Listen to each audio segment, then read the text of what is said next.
Annual மெம்பர்ஷிப்க்கு join பண்ணேன், ஆனா ப்ராப்பரா ட்ரெயினரும் இல்லை, எனக்கு ப்ராப்பரா சொல்லியே கொடுக்க மாட்டாங்க, இவங்க மேலலாம் எப்படி லீகல் ஆக்ஷன் எடுக்கிறது? நீங்க ஜிம் ஜாயின் பண்ணும் போதே டேர்ம்ஸ் அண்ட் கண்டிஷன் மெம்பர்ஷிப் அக்ரிமெண்ட்ல சைன் பண்ணிருப்பீங்க. அந்த அக்ரிமெண்ட்ல உங்களுக்கு ப்ராப்பரான ட்ரெயினர் கொடுப்பேன்னு சொல்லியிருந்தோம். தென் குரூப் செக்ஷன் இதெல்லாம் நாங்கள் நடத்துவோம் அப்படின்னு சொல்லியிருந்து உங்களுக்கு அந்த மாதிரி சர்வீஸ் எதுவுமே ப்ரொவைட் பண்ணாம உங்களை ஏமாத்திருக்காங்க அப்படின்னும் பொழுது நீங்க ஃபர்ஸ்ட் அவங்க கிட்ட போய் பேசி பாருங்க. உங்களுக்கு அவங்க ஒருவேளை அமௌண்ட்டை ரீஃபண்ட் பண்ணணும், அப்படி இல்லைன்னா உங்களுக்கு ப்ராப்பர் ட்ரெயினர் வச்சு நீங்க கேட்குற எல்லா ஃபெசிலிட்டிஸும் உங்களுக்கு பண்ணி கொடுக்கணும். ஒருவேளை இதெல்லாம் எதுவுமே பண்ணாம உங்களை அலக்கடிச்சுட்டே இருக்காங்க அப்படின்னும் போது நீங்க அவங்களுக்கு லீகல் நோட்டீஸ் இஷ்யூ பண்ணலாங்க.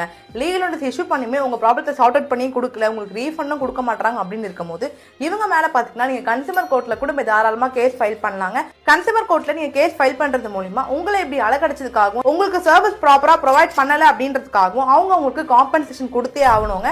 நிறைய பேர் ஜிம்முக்கு போறவங்க இந்த மாதிரி ப்ராப்ளத்தை ஃபேஸ் பண்ணிட்டு தாங்க இருக்காங்க. ஸோ இந்த மாதிரி ப்ராப்ளம் நீங்க ஃபேஸ் பண்றீங்க அப்படின்னா இதுதான் உங்க லீகல் ரெமெடி. உங்க ஜிம் ஃப்ரெண்ட்ஸ்க்கு வீடியோல ஷேர் பண்ணுங்க. இது எல்லாமே தெரிஞ்சு